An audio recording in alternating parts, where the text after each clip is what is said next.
56 ভাবে এই উম্মত শহীদ হবে। কত ভাবে? 56 ভাবে। অবিবাহিত মেয়ে যদি বিয়ের আকাঙ্ক্ষা নিয়ে মারা যায়, বিয়ের আকাঙ্ক্ষা নিয়ে, বিয়ে হয় নাই, আশা ছিল বিয়ে হবে, এই আকাঙ্ক্ষা নিয়ে মারা গেছে, আল্লাহ বলে তাকেও আমি শাহাদাতের পরোয়ানা দিব, সার্টিফিকেট দিব। আর কি চান? আল্লাহ তো চায়, কিন্তু আমরা কতটুকু চাই? আসেন শিখেন। মুহাম্মদুর রাসূলুল্লাহ সাল্লাল্লাহু আলাইহি ওয়াসাল্লাম এই জন্যই আসছিলেন যে প্রত্যেক মানুষ দিনদার হোক। যখন প্রত্যেক মানুষ দিনদার হবে, তাহলে ধনীর ধন ক্ষতি করবে না তাকে। তখন তো সে তালাশ করবে তুবাল আমির আলা বাবিল ফকির।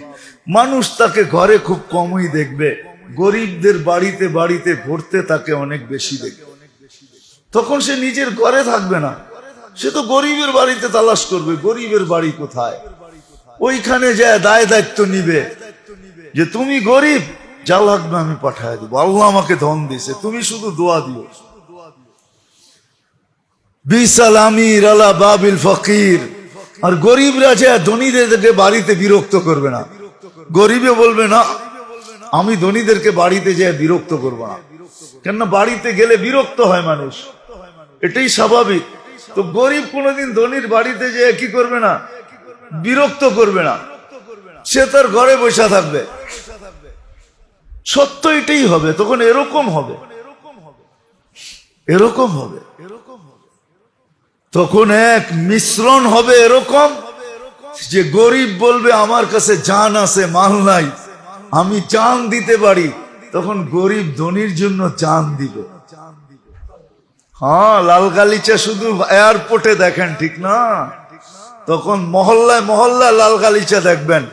গরিব তার জান ধনীদের পায়ের নিচে বিছায়া দিবে, এটাই লাল গালিচা। ধনীদের পায়ের নিচে জান বিছায়া দিবে, জান। বলবে হযরত আমার জানের উপর দিয়ে হেঁটা যান, আপনি আমার বাড়িতে এসে খবর নেন। হবে এরকম, এরকমই হবে। ছিল এরকম, ছিল এরকমই ছিল। দুনিয়া দেখছে ওই দিন, আমরা যদিও দেখি নাই, আবার দেখবো কিনা জানি না, কিন্তু দুনিয়া এরকম দিন দেখছে। গরিব জনির জন্য জান দিছে, ধনী সারাদিন গরিবের দুয়ারে যায় খটখটাইছে, টোকা দিছে। কি প্রয়োজন বলো, তোমার কি লাগবে বলো, আল্লাহ আমাকে দিছে। আব্দুর রহমান ইবনে আউফ রাদিয়াল্লাহু তাআলা আনহু জীবনে কয়েকবার সমস্ত মাল সদকা করে দিছে। আল্লাহর রাসূল বলছে আব্দুর রহমান কেন? কমানোর জন্য। কমবে না, এটা আরো বাড়বে। তুমি কমাইতে চাও, কমবে না, আরো বাড়বে। তো বাড়তে বাড়তে কতটুকু বাড়ছে? সব দেওয়ার পরেও যা রাইখা গেছেন শুধু ক্যাশ টাকা, ওটা হলো ৯৭ লক্ষ কোটি টাকা। ওই যুগের টাকা, এই যুগের টাকা না, ৯৭ লক্ষ কোটি টাকা। বলেন কয়টা ব্যাংক ছিল? বাকিটি ভাত দিলাম, রেখে গেছেন। আল্লাহ রাসূল বলছে কমবে না, কমবে না। ওনার জীবনে পাওয়া যায়, কেউ হাত পাততে আসলে জায়গা দেখায় দিতেন, যতটুক মনে চায় বস্তা বইরা নিয়ে যাও, কইনা দিতেন না। যতটুক মনে চায় প্রয়োজন বস্তা বইরা ওইখান থেকে নিয়ে যাও।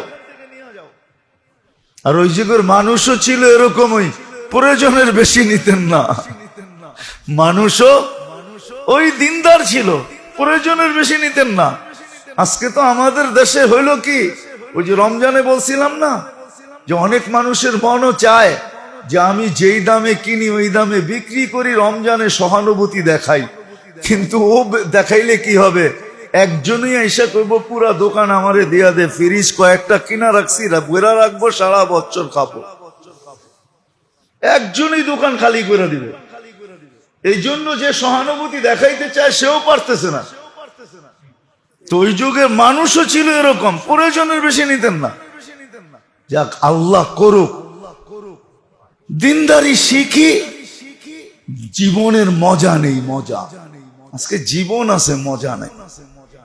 জীবন আছে, জিনিস আছে, স্বাদ নাই। জিনিস আছে, স্বাদ নাই।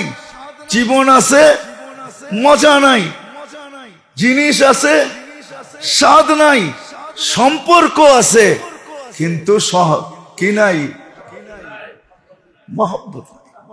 সম্পর্ক আছে, কিন্তু ভালোবাসা, মহব্বত, প্রেম, প্রীতি এগুলা নাই।